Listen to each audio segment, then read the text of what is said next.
Hola, soy Mónica Ramírez, estamos en la sala 8 Sur, la sala Orozco, y vamos a platicar hoy de la exposición Escurrimientos y craqueladuras, Orozco, Siqueiros y la piroxilina.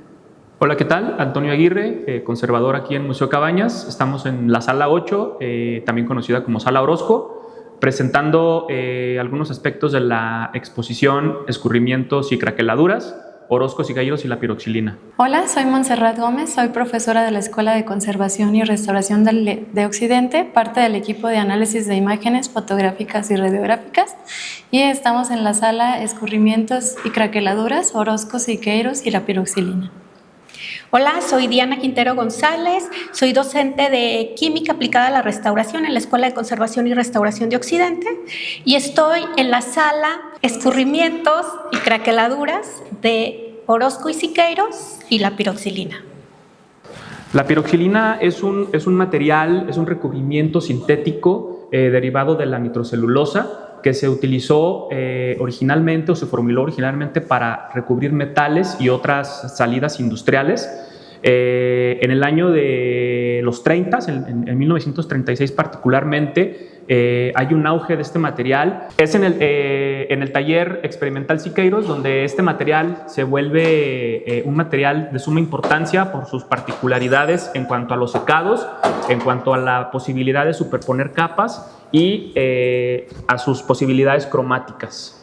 Los Teúles es una serie que pintó José Clemente Orozco, la pintó en los últimos años de la década de 1940, es una serie que pintó para exponerse en el Colegio Nacional y tiene la particularidad de que toda la serie está pintada en piroxilina sobre masonite. La serie busca retratar la conquista según lo que la narrativa de Bernal Díaz del Castillo que escribió en 1568.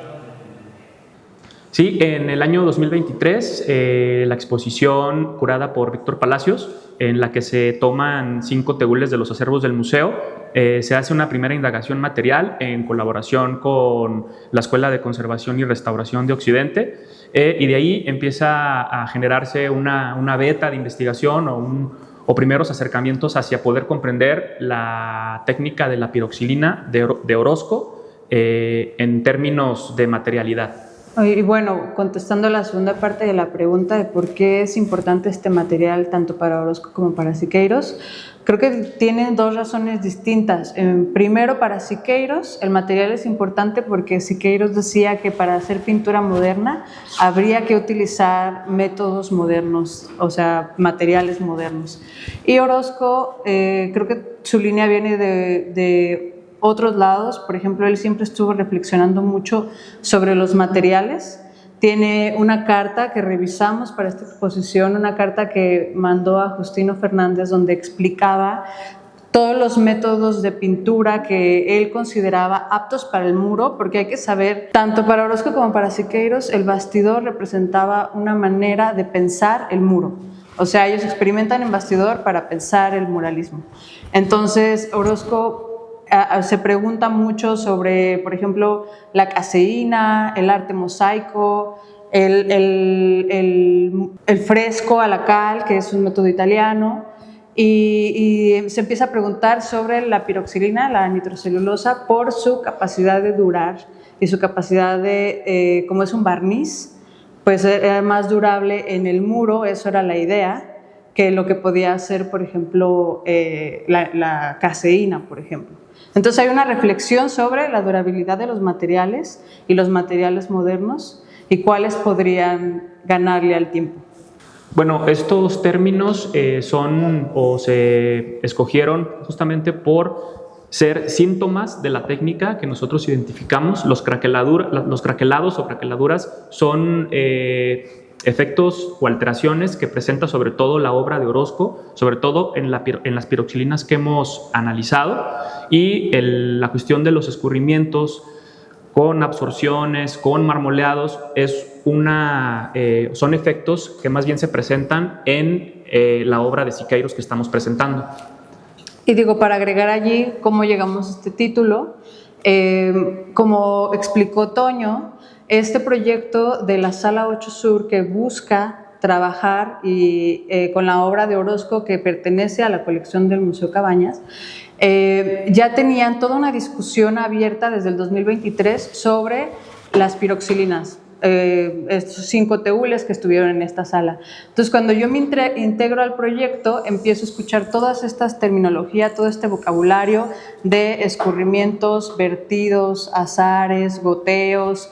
Entonces, me parece que es algo que es muy particular de la técnica material, y como estamos haciendo estudios materiales, se nos hizo que venía muy bien hablar de estas huellas que deja el tiempo, tanto a propósito como no, los escurrimientos que son a propósito y las craqueladuras, que es algo que es azaroso y que los artistas no lo tenían planeado desde un primer momento. Primeramente, para un estudio material lo dividimos en 2 etapas. La primera se basa en un estudio documental de técnicas y materiales de lo que hay escrito de la piroxilina, por un lado, y por el otro, la metodología aplicada a la conservación y restauración para la pintura en general. En este sentido, 2 de las referencias bibliográficas principales, entre otras, en la que hicimos énfasis para la comparación de los materiales fue a partir de una publicación de José Gutiérrez que se llama Del fresco a los plásticos, y la referencia de baja viscosidad publicada por el Instituto de Investigaciones Estéticas de la UNAM, en donde publican estudios materiales de la obra de Siqueiros. En ese sentido, la otra parte en la que nosotros nos basamos para la metodología material está dividida también en 3 etapas.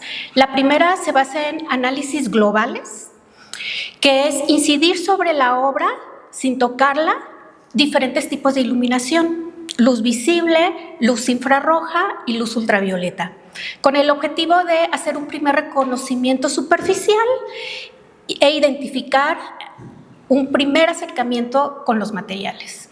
La segunda etapa se basa con análisis puntual, también no invasivo, que está dividido en 2 etapas. Uno, con fluorescencia de rayos X, que es una técnica que nos ayuda a identificar elementos que componen la materialidad, y FTIR, que nos ayuda a identificar el estado de conservación de la piroxilina. El objetivo justamente era identificar con estas técnicas de qué otros materiales está compuesta la piroxilina. Por un lado, el nitrato de celulosa, que es el medio que envuelve a los pigmentos, así como las cargas que se utilizan para matizar el alto brillo que tiene la piroxilina, y los pigmentos utilizados por el autor.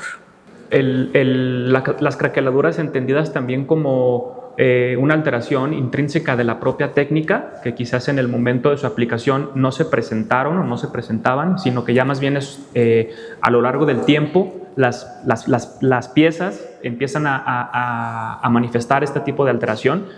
Desde la conservación se pueden concebir, sí, como una alteración de carácter negativa, pero también a nivel estético presentan una impronta interesante para poder visualizar y poder comprender sobre todo la producción de Orozco.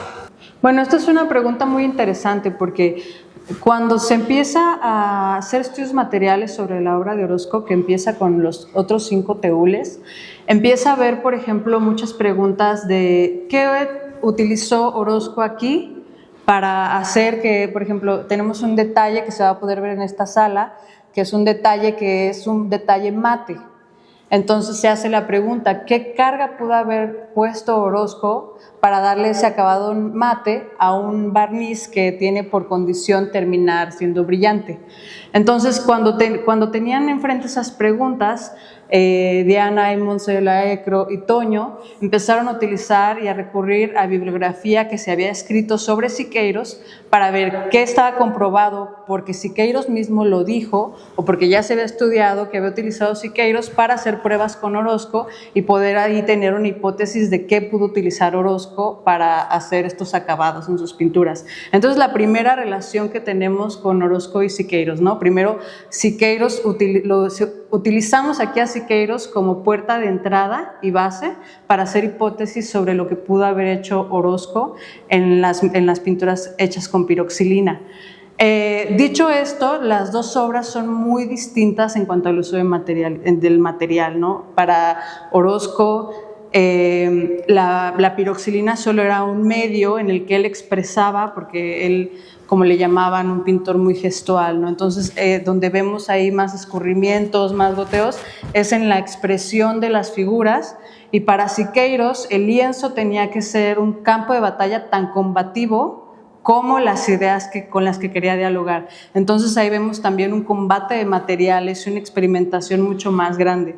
En ese sentido, tanto la obra de Orozco como la obra de Siqueiros tienen las dos, iconográficamente, tienen mares, ¿no? Hay representaciones acuáticas. En la obra de Siqueiros se puede ver en su representación acuática toda esta onda material, este dramatismo material, burbujas, chorreados, craqueladuras, y en Orozco vemos un mar que es más bien plano, pero que expresa mucho y que es muy dramático en lo que intenta decir en sí mismo. Otro punto importante relacionado con el nacimiento del fascismo, que se genera en 1936, es justamente que es una pintura que Siqueiros considera con la que inicia o con la que se siente cómodo y logrado al trabajar la piroxilina. Si bien ya la había trabajado antes, es con el nacimiento del fascismo que él considera que en realidad ha pintado al Duco como él quiere, y justamente encuentra lo que conocemos como el accidente controlado o la pintura accidental, que son estas posibilidades que da la pintura en cuanto a absorciones, diferencias de absorciones, texturizados, que lo podrán ver directamente tanto en los estudios que se realizaron como en la obra misma. Bueno, yo puedo responder esa parte de cómo dialogan en su interpretación estética y política, pero cómo dialogan ya, cómo se cruzan los de la UNAM y la ECRO, creo que es una respuesta, ¿no?, para ellos. Pero bueno, algo que a mí me gustaría decir es que algo muy interesante de hacer estudios materiales es que los resultados que dan los estudios materiales te hablan de toda una concepción de la pintura misma. Es decir, por ejemplo, puntualizar qué tipo de pigmentos utilizó Orozco, puntualizar qué tipo de cargas utilizó en la pintura y al mismo tiempo puntualizar cómo es que la piroxilina trabaja desde su propia naturaleza, es decir, es un material muy espeso, de secado rápido, que se puede superponer en capas. Todo eso, puntualizarlo y saber qué exactamente es lo que utilizó o cómo lo estaba utilizando, te puede ayudar a saber también cuáles eran sus ideas sobre la pintura, ¿no? Para Orozco, la pintura tenía que durar. Para Orozco, un pintor tenía que dominar técnicamente el material que estaba utilizando. Él decía, no, uno tiene que saber exactamente lo que quiere poner en el lienzo. Entonces era un pintor rápido, era un pintor que aprovechaba toda el área de la superficie que se le daba, y eso se puede iluminar a través de los estudios materiales. Ok. Primero, como parte de la conservación y restauración, el registro puntual, exhaustivo y detallado con diferentes tipos de iluminación ayudan, por un lado, a conservar los registros que, como sabemos, con el paso del tiempo se van a modificar. Es una obra que está compuesta por materiales que van a sufrir un proceso de envejecimiento. Eso por un lado, y por otro, a conocer cómo el artista fue construyendo desde el soporte hasta la capa más expuesta, que son los pigmentos, así como las cargas que utilizó para matizar, la piroxilina, para ayudar a generar estos volúmenes y empastes que hacen muy específica la obra. Bueno, esta exposición la pensamos, la concebimos con todo el equipo interdisciplinario que participó, justamente como un cruce material entre ambas, teniendo como línea de partida o como línea de cruce la técnica de la piroxilina. Estamos deconstruyendo las piezas, sobre todo la pieza de Orozco, los ahogados, estamos viéndola desde sus entrañas, estamos conociendo su soporte, estamos conociendo las formas de aplicación, estamos conociendo los tipos de pigmentos, estamos tratando de indagar si existió dibujo preparatorio o no, y tenemos una referencia súper importante que es el nacimiento del fascismo, que ya se estudió en una publicación realizada por la UNAM. Entonces, creo que desde ahí es un punto de partida importante en el sentido de que estamos conociendo a detalle la técnica de ambos artistas.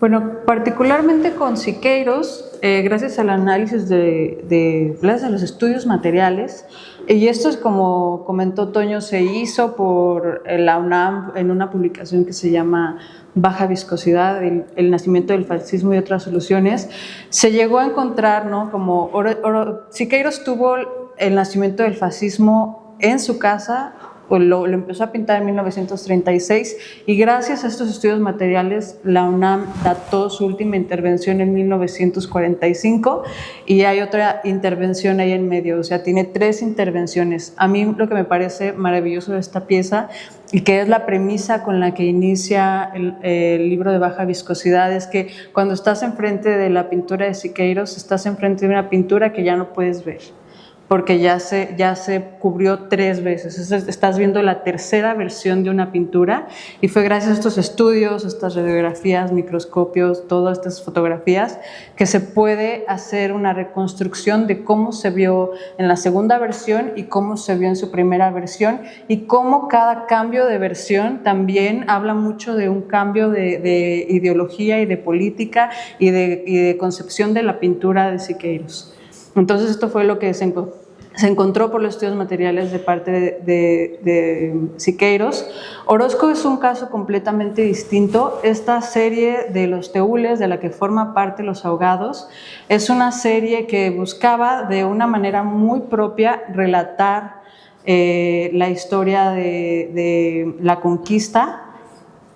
Orozco se concebía a sí mismo como si fuera un poeta, él no tenía por qué explicar sus piezas, entonces él nada más retrata la historia de la conquista a través de sus piezas y no tenía como tantas intenciones de experimentar materialmente, sino que más bien relatar esta historia con todos sus matices y todos los grises que tiene como una historia, como un relato histórico.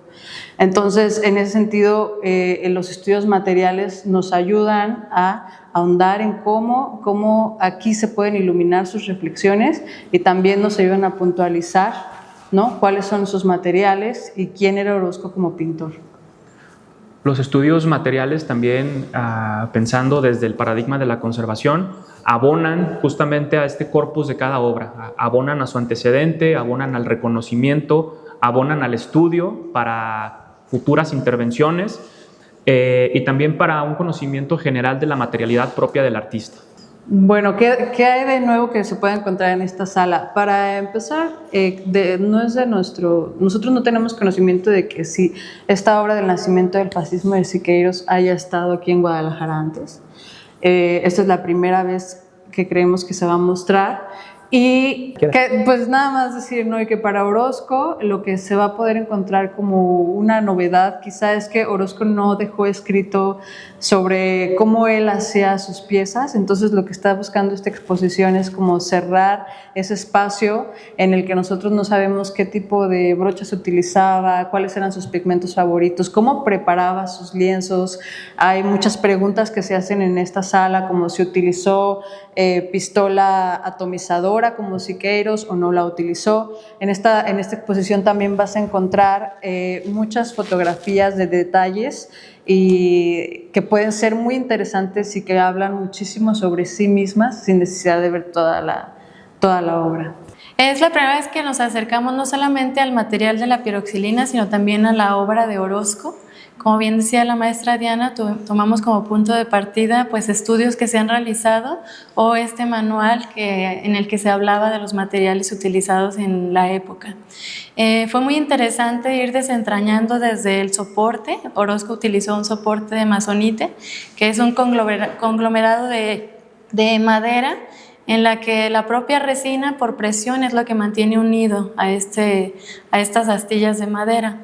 Vimos que en todas las obras que hemos estudiado de piroxilina de Orozco utilizó una preparación o una capa a manera de fondo que es de color rojo. Sobre esta, para realizar el esbozo o empezar a trazar las figuras, utilizó piroxilina diluida en tono negro y sobre este ya fue aplicando la pintura. Fue muy interesante ver cómo él tenía mucho conocimiento del material, porque para tratar la piroxilina es un material que seca muy rápido, entonces pudimos ver cuando su intención era mezclar los colores, que tenía que aplicarlo fresco, o cuando el material ya había secado y había una superposición de tonos sin entremezclarse. Pudimos observar el tipo de pinceles que utilizó, en algunos casos pinceles medianos planos para hacer algunas líneas y en algunos casos pinceles pequeños redondos para hacer algunos detalles. También observamos empastes, observamos el uso de cargas y bueno, cómo es una obra que muestra pues este conocimiento que tenía Orozco sobre el material y la maestría que él ya dominaba en la pintura. Bueno, por un lado, la Escuela de Conservación y Restauración de Occidente es una institución que se encarga de formar restauradores. Dentro de su plan de estudios hay materias como la química, la historia y materias propiamente de la restauración. Entonces, eso hace que entre su planta docente haya distintas áreas que estén acostumbradas a trabajar de forma multidisciplinaria o interdisciplinaria para estudiar una obra o un objeto. Por otro lado, el Museo Cabañas tiene una colección muy importante, entre ellos de Orozco. Entonces, esta combinación o esta dupla que se ha venido haciendo desde hace años, pues permite que ambas instituciones estudien estos objetos con sus diversos especialistas y, bueno, tener sobre todo una salida al público y que el público pueda conocer esta información y pues que se difunda y se conozca en la ciudad y pues tenga un impacto para la sociedad. Esta exposición es una muy buena oportunidad para conocer al detalle, conocer de cerca, conocer otros aspectos que no se conocían de Orozco ni de Siqueiros, poder ver, gracias a las herramientas tecnológicas y científicas como los estudios del FRX, como el microscopio estereoscópico, como la radiografía, poder entender, poder tener la certeza de los pigmentos, por ejemplo, que utilizó, cómo aplicó, cómo fueron sus pinceladas, qué tipo de soportes utilizó. Es una gran oportunidad para tener de cerca un aspecto de la producción artística de Orozco que no necesariamente tiene que ver con el muralismo, sino que también es otra beta, es la beta desde la pintura del caballete, de la producción, con una técnica súper interesante, novedosa, que incluso si hablamos de temporalidades con el nacimiento del fascismo y Los Ahogados, son 10 años de diferencia, ¿no? Nacimiento del fascismo 1936 y Los Ahogados 1947. Hay una década entre estas, pero la técnica de la piroxilina se mantiene. Okay. Y ya por último vamos a hacer